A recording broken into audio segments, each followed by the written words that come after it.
À l'occasion de l'exposition Jeunes artistes en Europe, les Métamorphoses, présentée du 4 avril au 16 juin 2019 à la Fondation Cartier pour l'art contemporain, Le Bruit de l'art vous propose une série de podcasts inédits en 5 épisodes. Se métamorphoser, c'est fragmenter, additionner, soustraire et puis recomposer.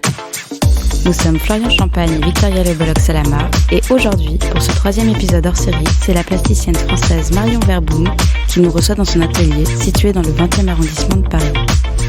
Ces acronymes, sculptures prenant la forme de colonnes ou de totems, témoignent de l'évolution de sa pratique artistique et de ses influences. Accompagnée d'une fresque réalisée in situ et d'une corne d'abondance revisitée, Cornucopia, ces travaux sont à découvrir en ce moment à la Fondation Cartier. Marion Verboom est diplômée de l'École nationale supérieure des beaux-arts de Paris et a suivi le programme de résidence de Atelier à Amsterdam. Représentée par la galerie parisienne Jérôme Poggi, mais aussi par la galerie The Peel à Istanbul, son travail a fait l'objet de plusieurs expositions personnelles et collectives en France et à l'étranger. Souvent à la croisée de l'architecture et de la sculpture, ses œuvres peuvent être vues comme les fruits hybrides d'explorations relatives à l'histoire cosmopolite, l'archéologie ou encore la géologie.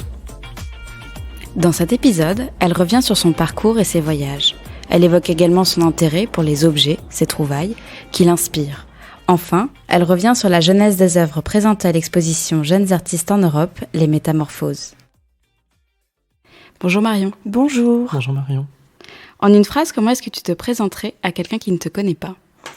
La seule façon de me présenter naturellement, c'est de tout de suite me définir par mon existence d'artiste plasticienne, parce que ça compose en fait ma vie de tous les jours et ça l'englobe totalement. Donc je suis artiste plasticienne avec une grosse dominante sculptrice. Tu dirais quoi de tes travaux à quelqu'un qui ne les a jamais vus ? Je lui parlerai d'abord d'un travail qui se soucie avant tout de composer dans l'espace.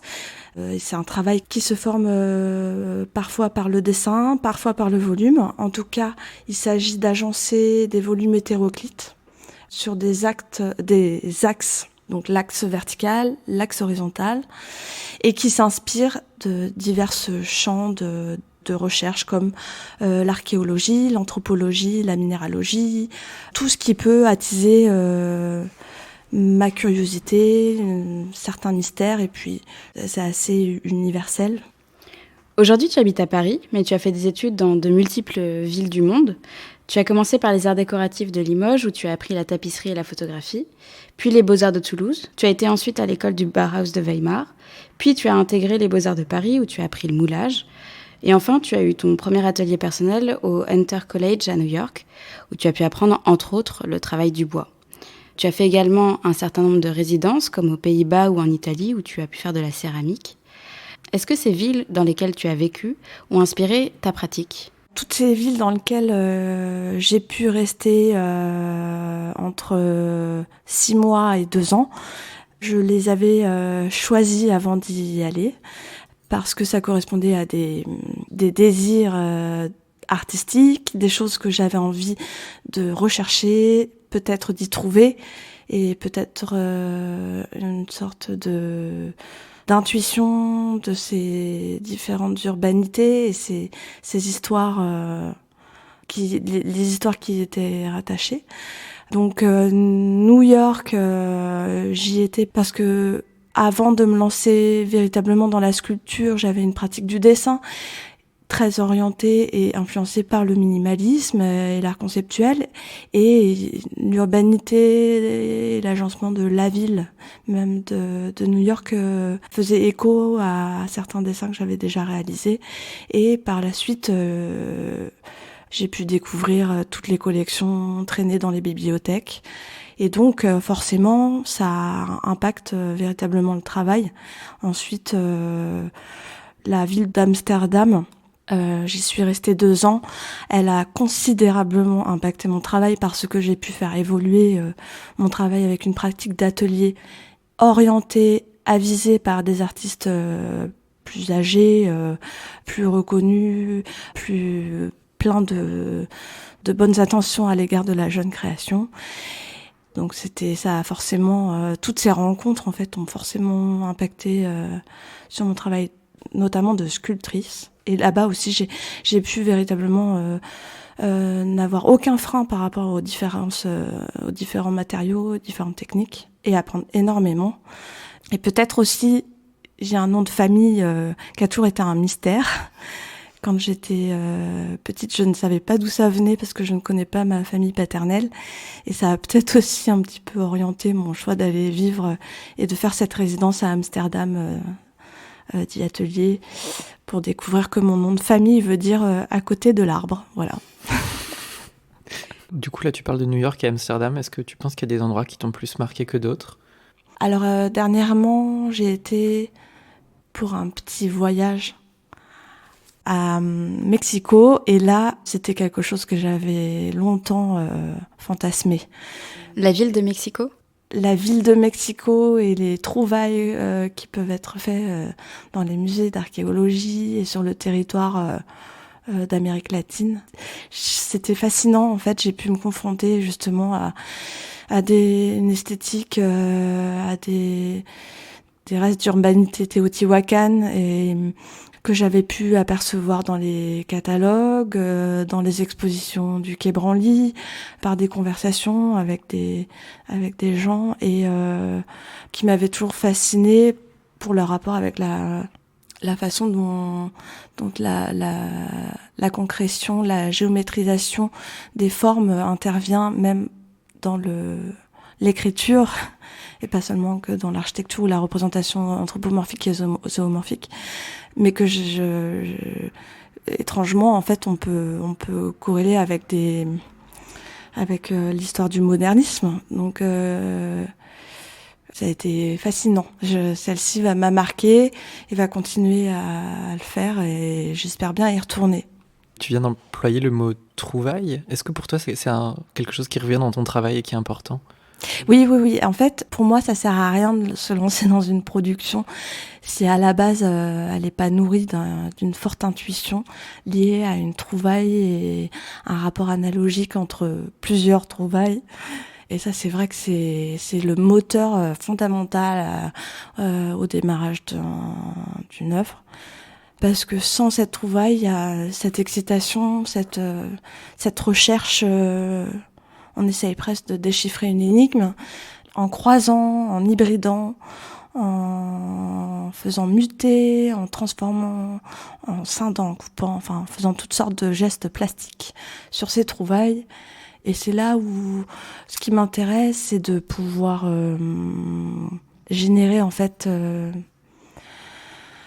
un élan très universel sur différentes civilisations et générer des liens entre ces différents territoires, ces différentes civilisations qui n'ont souvent rien à voir, ces différentes temporalités, mais qui, mis bout à bout, en fait, parlent vraiment beaucoup de l'homme et enfin, peut-être un peu de moi aussi.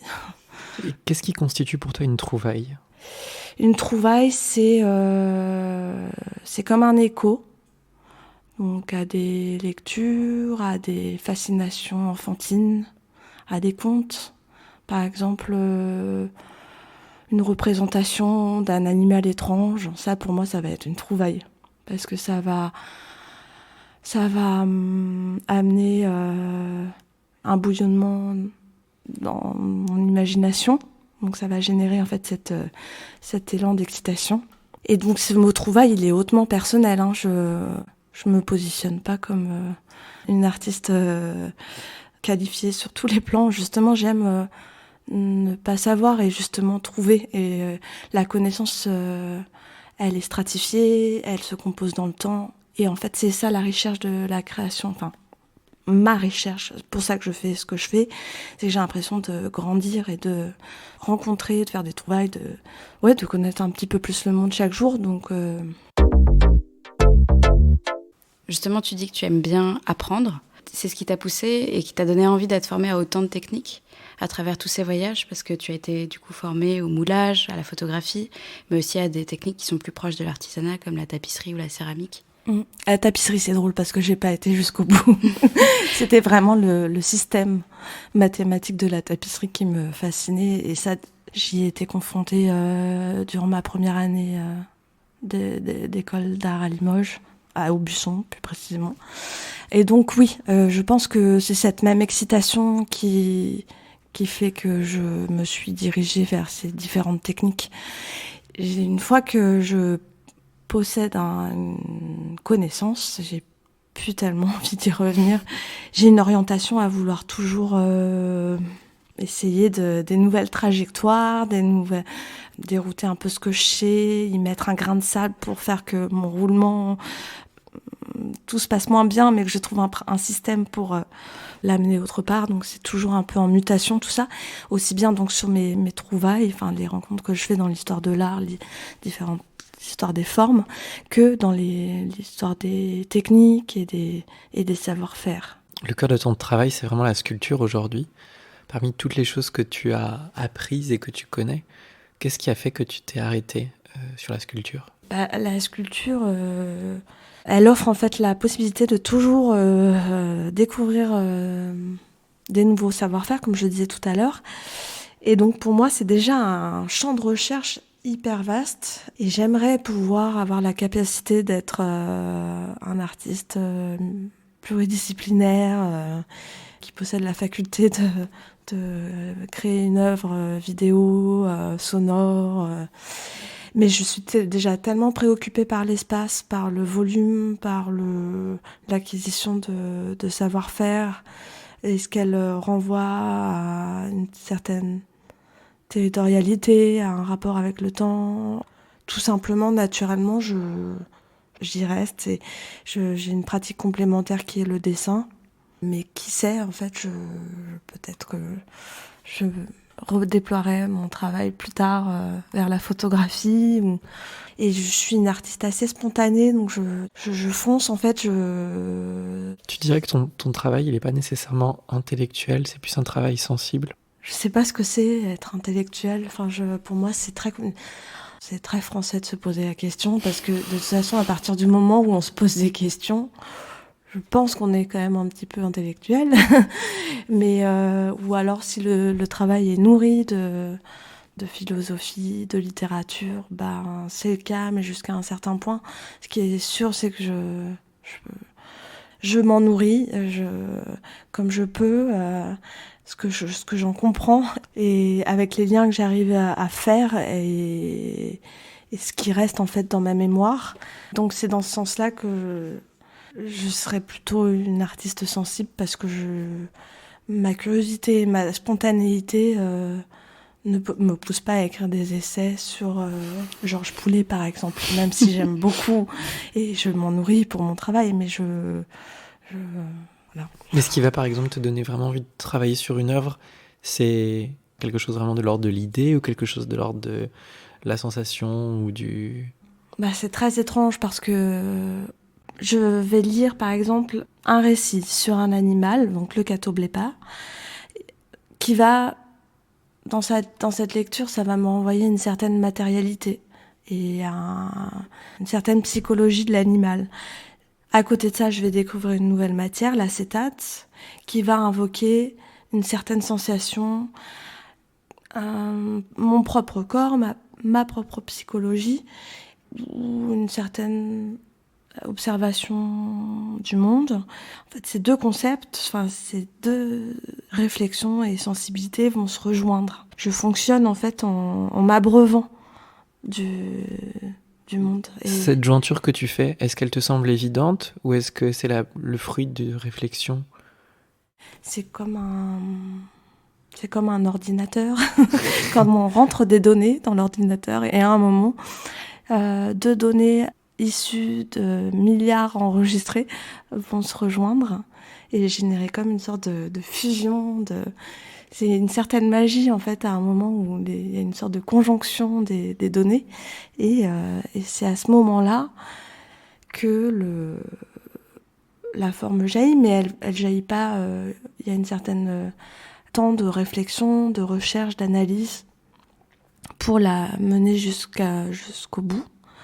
Et d'accidents aussi, ça c'est très important. J'ai toujours un petit problème avec ce truc de... Je sais que je suis un artiste, je pense que il y a quelque chose d'assez voluptueux parce que je m'intéresse aux matériaux. Et c'est ça qui oriente ma lecture des formes, mais pas que. Enfin, c'est une sorte de dualité finalement. Donc c'est dur pour moi d'analyser, de mettre des mots là-dessus sur cette confrontation ouais, on n'est pas un être simple, des êtres simples, on est complexe. Un certain nombre de tes sculptures prennent l'apparence de colonnes.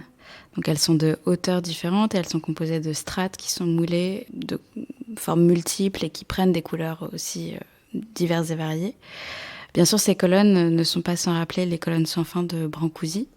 Comment est-ce que cette forme naît dans ton travail ? Et pourquoi est-ce que tu y reviens ? Le travail des acronies a fait suite à 5 ans passés à m'intéresser presque exclusivement à la géologie et donc aux sédiments, à la céramique, mais pas à la céramique en tant que savoir-faire, mais à la matière, à la terre, à la fusion de la terre. Et donc je m'intéressais à la question des strates, des couches, et pourquoi une forme jaillit. Et à un moment donné, toutes mes préoccupations qui étaient liées à l'anthropologie, à l'observation et à des civilisations antiques, des traces du temps de l'homme, s'est fusionné avec mon grand intérêt pour la géologie. Et c'est là que sont apparus finalement au départ quelque chose qui s'est d'abord appelé Lectio Difficilior Possior. Et c'était une pièce que j'ai réalisée pour le musée Sainte-Croix des Sables d'Olonne. Alors Lectio Difficilior Possior, c'est un dicton latin qui sert la tâche du traducteur. Et donc au final ça veut dire la leçon la plus difficile est certainement la meilleure. C'est-à-dire que le chemin le plus court n'est pas celui qu'il faut emprunter si on veut connaître la vérité.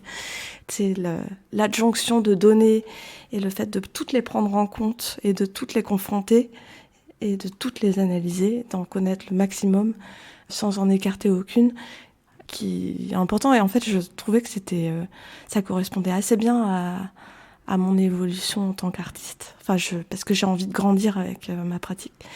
Et donc, cette pièce a jailli, elle était composée de fragments. Et le premier travail de ce principe, alors on peut les appeler colonnes, mais on peut les appeler parfois, les gens les appellent totems. Moi, je sais pas. Moi, je les appelle élévations ou alors à la base carottes.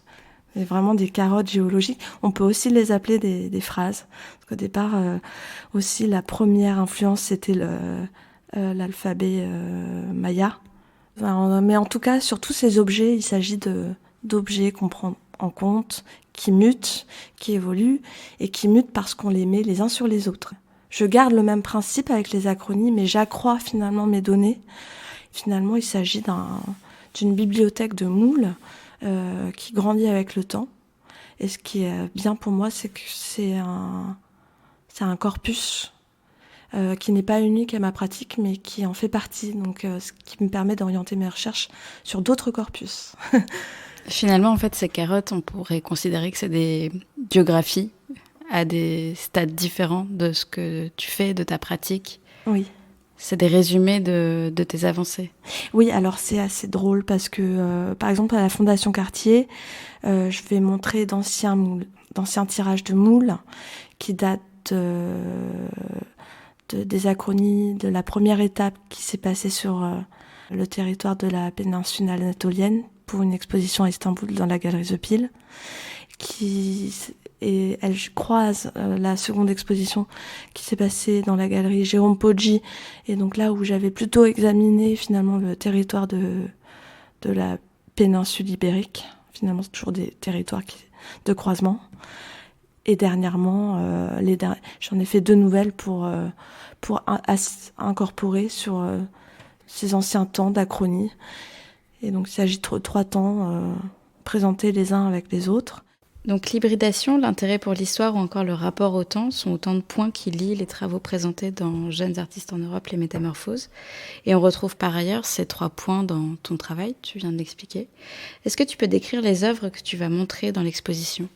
Je viens de le faire avec les acronymes. Il y a ensuite une fresque réalisée sur place dans la fondation que j'ai décidé de réaliser à la suite de la visite du commissaire d'exposition Thomas Delamarre et Isabelle Godefroy. Pour moi, cette fresque, j'en ai fait une autre au mois de septembre à Istanbul, à The Peel, la galerie The Peel. C'est vraiment comme une sorte de peau chromatique appliquée sur la surface de la simèse. Et il s'agit de stratification de la couleur, comme des squames qui apparaissent à la surface. Et en plus, cette fresque, ce mur composé, me permettait de créer un dialogue avec un autre artiste, l'accueillir en son sein sur les murs de cette fresque. C'est une pièce un peu... Elle a un statut bien particulier et elle sera détruite à la fin, elle n'a pas vocation à rester. Elle est là pour le temps de l'exposition afin de répondre au contexte très particulier de la Fondation Cartier. Ensuite, sur cette fresque, une pièce de Tenant of Culture est installée qui s'appelle The Latest Things, qui est la palette de son père peintre. À côté, j'y ai accroché une œuvre qui s'appelle Extrait, qui est plus ancienne, qui est un peu la source de mon travail. À l'origine, quand j'étais plus préoccupée par la géologie, et donc là j'ai moulé des sédiments et la matière chromatique est projetée par temps successif à l'intérieur du moule. Donc c'est pour ça qu'on voit ces lanières de terre bigarrée avec différentes couleurs, différents pigments. La dernière œuvre est à l'étage inférieur et elle est accrochée très en hauteur. C'est une sorte de poutre sur lequel on voit toute une végétation. On pourrait y voir son déjeuner ou le panier du marché, donc le raisin, le blé, les artichauts, enfin tout ça. Et c'est une corne d'abondance, et je l'ai appelée cornucopia. Et là, cette pièce, je l'ai réalisée parce que je voulais simplement concrétionner dans la forme d'une poutre, justement ce mythe grec de l'attribut de ce dieu, la corne d'abondance, et avoir une sorte d'élément, une sorte de fondation comme ça. Elle a une rigueur qui vient s'opposer à sa substance, qui est le fruits et légumes. Et j'ai oxydé sa surface avec l'aide d'un acide qui vient corroder la substance même du moulage, qui est de la résine et du bronze. Le bronze est mordu par l'acide et se développe sur mes gentils épis de blé et raisins, un aspect vert de gris, et il y a quelque chose de mutant là-dedans. La fabrication d'une œuvre implique un rapport immédiat avec le corps. D'abord avec le corps de l'artiste, mais également avec celui du regardeur qui va déambuler dans l'exposition. Ça, c'est d'autant plus vrai avec la sculpture puisqu'il s'agit d'un travail en volume. Est-ce que le lieu où tu réalises une œuvre, et encore plus quand elle est in situ comme la fresque, la teinte d'une signification particulière ? Finalement, ce qui m'intéresse, c'est la lecture en deux temps. Quand on se rapproche de la fresque, on aperçoit finalement la substance de ses couleurs.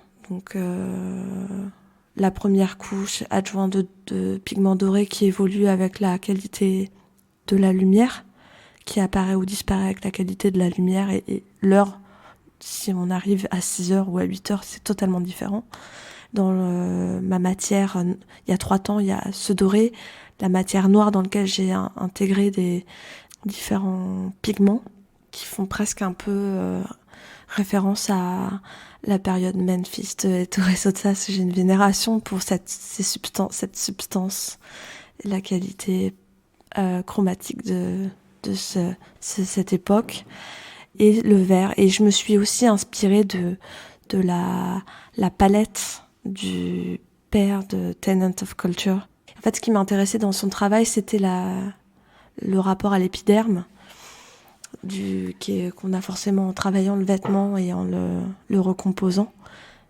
Mais tu étais déjà dans l'optique d'intégrer le travail d'un autre artiste à cette fresque? Oui, oui, oui. Et d'y répondre, de me faire orienter aussi par cette pièce et de l'accueillir en double échange. Et on perçoit dans l'œuvre de Tenant of Culture un verre qui fait une sorte d'écho avec la troisième couche appliquée du verre de ma fresque. Et après, bon, l'histoire, c'est que il s'agit du jogging de son père peintre qu'elle a tout simplement enchâssé. Et ça convoque en fait un geste et un rapport à son père. Et je trouve que c'est assez beau finalement que ces artistes sélectionnés, en fait, aucun d'entre nous ne fait table rase du passé. L'esprit d'avant-gardisme a été repensé à notre génération. Où le passé, on a besoin du passé pour construire un futur. Et cette œuvre, je trouve qu'elle a une force comme une relique, une force fondatrice. Les Métamorphoses proposent d'envisager la découverte de travaux d'une nouvelle génération d'artistes à l'échelle d'un continent. De quels artistes présents dans l'exposition tu sens ton travail proche? Alors, je pense que Thomas Delamarre a fait un excellent travail parce que tout nous unit justement sur cette question d'hybridation et de mutation des formes. Et donc, je pense qu'on a tous une problématique finalement assez similaire, mais on est tous vraiment très très différents. Enfin, il y a des artistes et des œuvres auxquelles je suis plus sensible. J'aime beaucoup la peinture atmosphérique et douce de Georges Rouy. Et sinon, j'ai pu observer Alexandros Vasmoulakis travailler sur la fresque, une sorte de papier peint recomposé. Et je suis séduite par l'empreinte du travail laissé à la surface du papier et la recomposition de ces formes qui restent sous-jacentes, pas forcément lisibles, mais il y a une sorte de flottement en fait dans ce geste de déchirement, Plus largement, qui sont les artistes contemporains qui t'inspirent aujourd'hui, s'il y en a? J'évolue beaucoup avec des peintres, mais des amis peintres auxquels je suis très sensible au travail. Donc le travail de Eva Nilsson, qui est une peintre avec qui on avait exposé en 2010 durant l'exposition Mouvement des atomes, mobilité des formes à la fin de nos études au Palais des Beaux-Arts. Elle explore en fait la question des couches et de la juxtaposition de savoir-faire qui est celui de la peinture et de la sérigraphie que je trouve fascinant, et son regard sur le paysage, sur la texture des matériaux, je trouve ça très beau. Mireille Blanc, qui réexplore la peinture au travers des traces laissées dans la photographie. Il y a un travail très énigmatique, quelqu'un qui est toujours à la recherche dans son quotidien d'énigmes laissées sur les couches picturales, des photographies, de différentes choses, des petits objets du quotidien. Raphaël Barontini aussi, que je trouve qui a un travail très, très puissant sur l'hybridation des cultures, la recomposition, la narration d'un personnage et la découpe. Et aussi, comme Eva Nilsson travaille la sérigraphie et la peinture. Dans ta carrière professionnelle, quelle est la critique qui t'a le plus touchée? C'était quand j'étais à Amsterdam, dans cette résidence dit atelier. On était des jeunes artistes, un peu tous ensemble dans le même endroit. Il y avait une certaine concurrence à Kiora qui produira la meilleure œuvre. Et donc, un artiste m'a dit que mon travail ne me ressemblait pas, et j'ai été très très vexée. Et avec le temps, je pense que c'était de la misogynie. Mais qu'est-ce que tu penses qu'il a voulu dire quand il disait ça? Je pense pour lui, c'était très curieux pour une femme de s'atteler à la soudure. Ouais, il m'a dit ça quand je réalisais la pièce qui est derrière, qui est une montagne réalisée en métal, très pointue. Il y a une sorte de, de rigueur. Il me disait qu'il me manquait une certaine volubilité dans mon travail et que parfois j'étais trop astreinte à l'acquisition de mes techniques et de mes matériaux. Je m'y collais un peu trop. C'était trop technique pour une femme. Trop technique pour une femme, quoi. Non, mais oui, je sais pas. Marion, merci de t'être racontée et d'avoir fait entendre ta voix au milieu du bruit. Tes œuvres, et notamment la fresque éphémère, sont à voir à la Fondation Cartier du 4 avril au 16 juin dans l'exposition Jeunes artistes en Europe, les Métamorphoses. Si vous voulez soutenir le bruit de l'art, n'oubliez pas de mettre des petites étoiles et des commentaires sur Apple Podcasts. Merci également à celle et à celui qui a pris du temps pour partager ce moment avec nous. Nous revenons bientôt. D'ici là, pour ne rien rater, retrouvez l'actualité du bruit de l'art sur Instagram et Facebook et sur notre site internet lebruitdel'art.fr.